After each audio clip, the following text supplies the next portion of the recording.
की युपीच्या आणि बिहारच्या लोकांनी पहिल्यांदा नीट समजून घ्या, बाबांनो, हिंदी ही तुमची पण भाषा नाही. युपीच्या लोकांची भोजपुरी भाषा आहे, बिहारच्या लोकांची मैथिली भाषा आहे, अवधी भाषा आहे. हिंदी भाषा तुमची पण नाही आहे. माझा कुठच्या भाषेवर राग नाही, परंतु तुम्ही आमच्यावरती लादणार असाल तर लाथच मारू.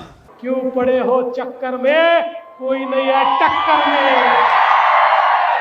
क्यों पड़े हो चक्कर में, कोई नहीं है टक्कर में. नमस्कार, मैं हूं आपका दोस्त आलोक कुमार. अभिवादन स्वीकार कीजिए मेरा.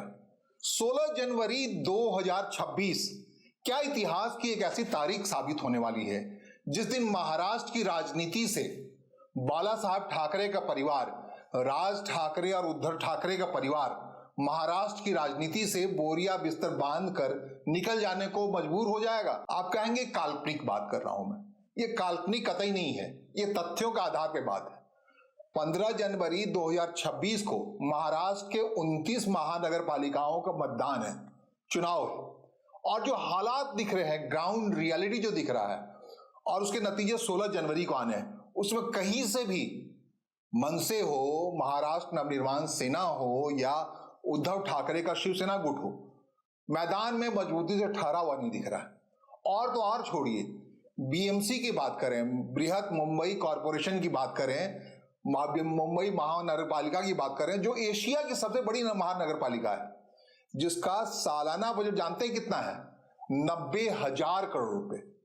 पड़ोस के राज्य गोवा का बजट है, वार्षिक बजट है 37-38 हजार करोड़ रुपए. इतना ही नहीं, देश के कम से कम 8 ऐसे राज्य हैं जिनका कुल बजट मुंबई महानगर पालिका से कम है. तो इतनी बड़ी महानगर पालिका पर ठाकरे परिवार का आधिपत्य बीते 20 साल 30 साल से लगभग था.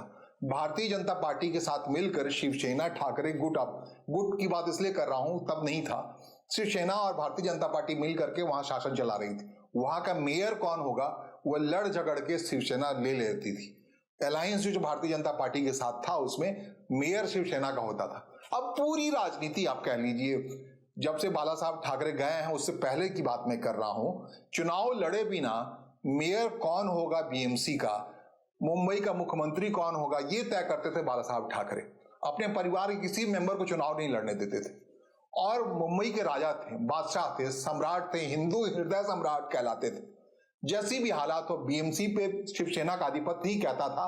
महाराष्ट्र में जो ताकत है, सीधे सीधी जो आमदार है या खासदार है, जो भी है, नगर सेवक है, वो सब के सब बाला साहब ठाकरे परिवार के गुलाम होते थे.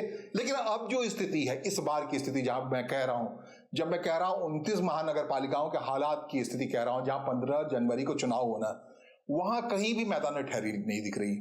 मुंबई में अपने अभेद्य किले को बचाने के लिए बरसों बाद राज ठाकरे और उद्धव ठाकरे एक मंच पे आए हैं, घूम रहे हैं, शिवाजी पार्क में जाकर मत्था टेक रहे हैं बाला साहब ठाकरे के समाधि पे, बाकी तमाम चीजें कर रहे हैं. परिवार में जो बिखराव था उसको समेटने की कोशिश कर रहे हैं. कहते हैं बाढ़ जब आता है ना, जब अकाल आता है, तो एक ही पेड़ पर सबको, चूहा बिल्ली सब साथ रहने लगते हैं. तो हालात, राज ठाकरे जिस ढंग से उद्धव ठाकरे के खिलाफ हुंकार भरते थे, गद्दार, न जाने क्या क्या कहते थे. पावर में जब उद्धव ठाकरे आया तो उन्होंने हिसाब किया कि राज ठाकरे कहीं नहीं बचे. और तो और छोड़िए, पिछले विधानसभा चुनाव की बात की, पिछले नहीं है, पिछले साल ही हुआ है, मतलब मोटे तौर पे 2025 के शुरुआत में हुआ है. वहां पे राज ठाकरे ने अपने बेटे अमित ठाकरे को मनसे से लड़वा दिया, माहिम पश्चिम की सीट से. जानते हैं पोजीशन क्या रहा? कुछ हजार सीटें में, कुछ हजार मतदान मिले, तीसरे या चौथे नंबर पर आया अमित, जिसके लिए बड़ी बात कही जा रही थी. तो जो कहते हैं पूत के पैर पल्ले में दिखने लगते हैं. आदित्य ठाकरे को लेकर तमाम कंट्रोवर्सी है. उद्धव ठाकरे ने चाहा था उनको स्थापित करेंगे, उसके नहीं स्थापित कर पाए. उद्धव ठाकरे के देखा देखी राज ठाकरे ने तय किया था अमित ठाकरे को स्थापित कर पाएंगे. ठीक उसी अंदाज में जैसे बाला साहब ठाकरे ने उद्धव ठाकरे या राज ठाकरे को स्थापित किया. कहीं से तीसरी पीढ़ी फॉरवर्ड होती हुई नहीं दिख रही.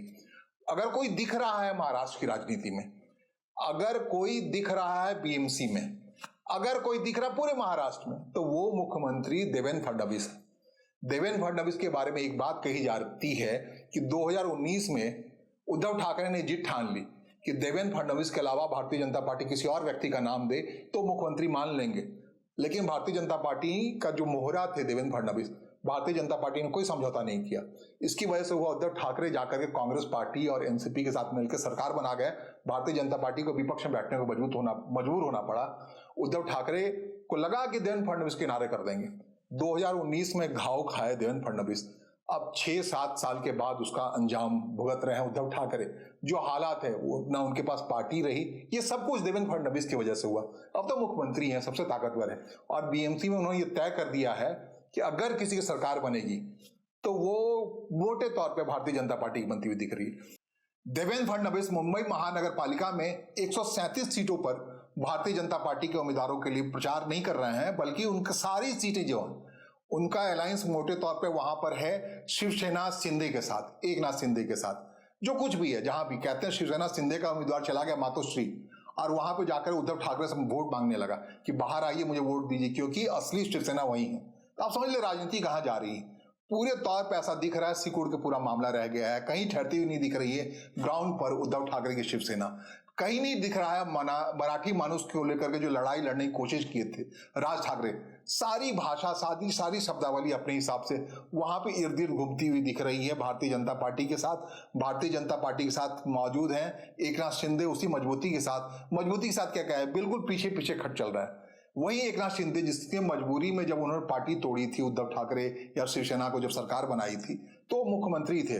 अब मजबूरी बस देवेंद्र फडणवीस को मुख्यमंत्री के तौर पर साथ चलना पड़ा था, और हालात देखिए ऐसा पलटा खाया पूरा मामला 2025 आते आते कि अब देवेंद्र फडणवीस और वो तय कर रहे हैं एकनाथ शिंदे की पॉलिटिक्स में क्या हैसियत रहेगी। कहते हैं भविष्य की राजनीति में, भारतीय जनता पार्टी के भविष्य की राजनीति की बात हम कह रहा हूं, उसमें प्रधानमंत्री को उत्तराधिकारी के रेस में अगर कोई व्यक्ति है तो उसमें ये व्यक्ति है देवेंद्र फडणवीस, जो मोटे तौर पर नागपुर से चला आया। नागपुर से जब उनका अभ्युदय हुआ तो नागपुर के उस अभ्युदय काल में नितिन गडकरी वहां के बहुत प्रभावशाली नेता होते थे।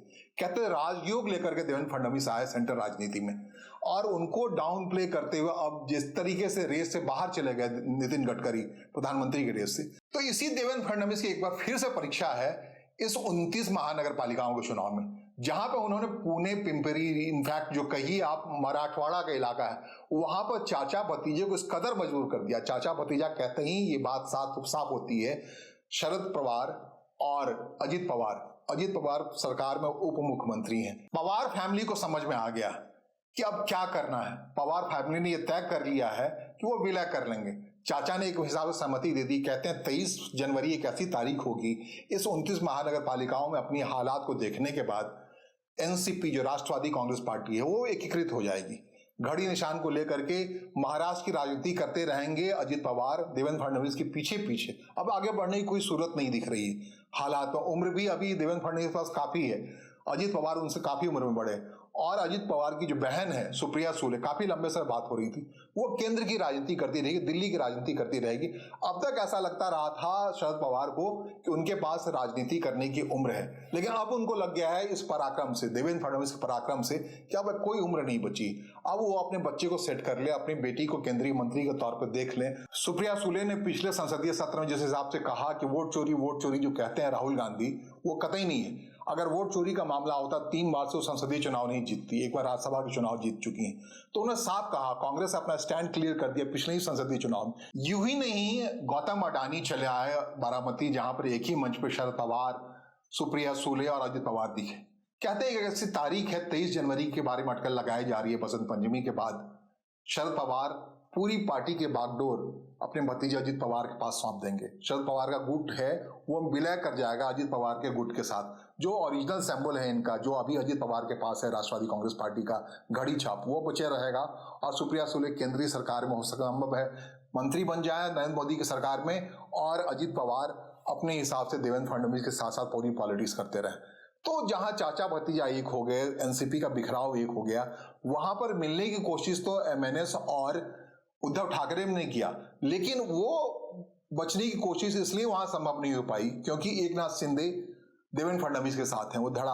अगर दोनों शिवसेना इकट्ठा होता तब बात बनती। वहां एमएनएस और उद्धव ठाकरे एक होने की बात, और वहां एक होने के बावजूद भी अगर चुनाव परिणाम 16 जनवरी का उनके हक में नहीं आता है, प्रभावी तरीके से नहीं आता। कहते हैं कि ग्राउंड पे कांग्रेस पार्टी 165 सीटों पर लड़ रही। अगर कांग्रेस पार्टी भी अलायंस कर जाती उद्धव ठाकरे के साथ, जैसा पहले से अलायंस था, तब हो सकता था उद्धव ठाकरे का चेहरा थोड़ा बचता। तब कहते कि कांग्रेस और उद्धव ठाकरे साथ साथ मिलकर चुनाव जीते हैं या हारे हैं, जो कुछ भी एक दूसरे पे इल्जाम लगाते। अब वो कांग्रेस को छोड़कर अपने भाई के साथ चले आए, चचेरे भाई के साथ, तो हारना या उभरना दोनों सूरत में दोनों भाई ही बदनाम होने वाले हैं, श्रेय मिलने वाला है। श्रेय मिलने की इसलिए नौबत नहीं आ रही, कांग्रेस पार्टी ग्राउंड पर 165 सीटों पर चुनाव लड़ रही है, बड़ी संख्या है। भारतीय जनता पार्टी 137 सीटों पर, कांग्रेस 165 सीटों पर। कांग्रेस पार्टी को जो ग्राउंड पर रोक रहा है वो अबू आजमी की समाजवादी पार्टी, जिसने 150 सीटों पर चुनाव लड़ा है, और एक और AIMI लड़ रही ग्राउंड पे अपने हिसाब से। जो मुस्लिम वोटर्स है, जो सांप्रदायिकता के खिलाफ खड़ा रहने वाला वोटर है, वो एक तरीके से पूरी तरीके से कांग्रेस पार्टी के साथ नहीं आ जाए, इसके लिए विभाजन का एक काम हो रहा है। अब इस विभाजन के काम का कितना फायदा भारतीय जनता पार्टी उठाती है, एकनाथ शिंदे की पार्टी उठाती है, देखना बड़ा महत्वपूर्ण होगा। और एकनाथ शिंदे बहुत गम खा करके भारतीय जनता पार्टी के पास साथ हैं, और चुनाव नतीजे जब आ जाएंगे तो ये गम खाया उनको फायदा ही करेगा। इनफैक्ट नहीं तो जो हालात हो गए हैं, चाचा भतीजा को एक होना पड़ रहा है, जाके 2 अलग अलग धड़े को इकट्ठा होना पड़ रहा है पुणे में, बारामती इलाके में अपने प्रभाव बचाने के लिए, मराठवाड़ा अपने प्रभाव बचाने के लिए, जो प्रभाव ये ठाकरे परिवार नहीं बचा पा रहा है। और आप समझ लीजिए, जब मैं कह रहा हूं कि अमित ठाकरे की कहानी, जब कह रहा हूं कि माहिम पश्चिम से उन्होंने विधानसभा चुनाव लड़ा था और जमानत जब्त करा लिया। भाई साहब, राज ठाकरे के बेटा पहली बार डेब्यू करे चुनाव में, और मुंबई भी जैसे शहर में उसकी जमानत जब हो जाए तीसरे चौथे पवाड़, तो आप समझ लीजिए क्या हाल होने वाला है, क्या हर्ष होने वाला है। 16 जनवरी को जो, जैसा मैं कह रहा हूं, जो हालात दिख रहे हैं, कह रहे इलेक्शन कैंपेन ही नहीं पीक पकड़ रहा है।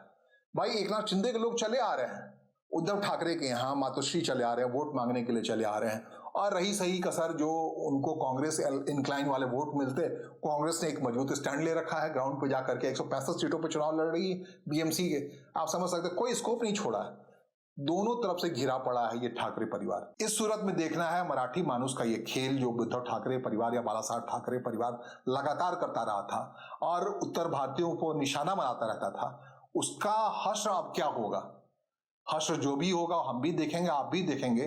फिलहाल BMC के अलग अलग हिस्सों के बारे में जानकारी लेने के लिए मेरे साथ जुड़े रखिए। फिलहाल मेरे साथ जुड़े रहने के लिए आपका आभार, नमस्कार, धन्यवाद।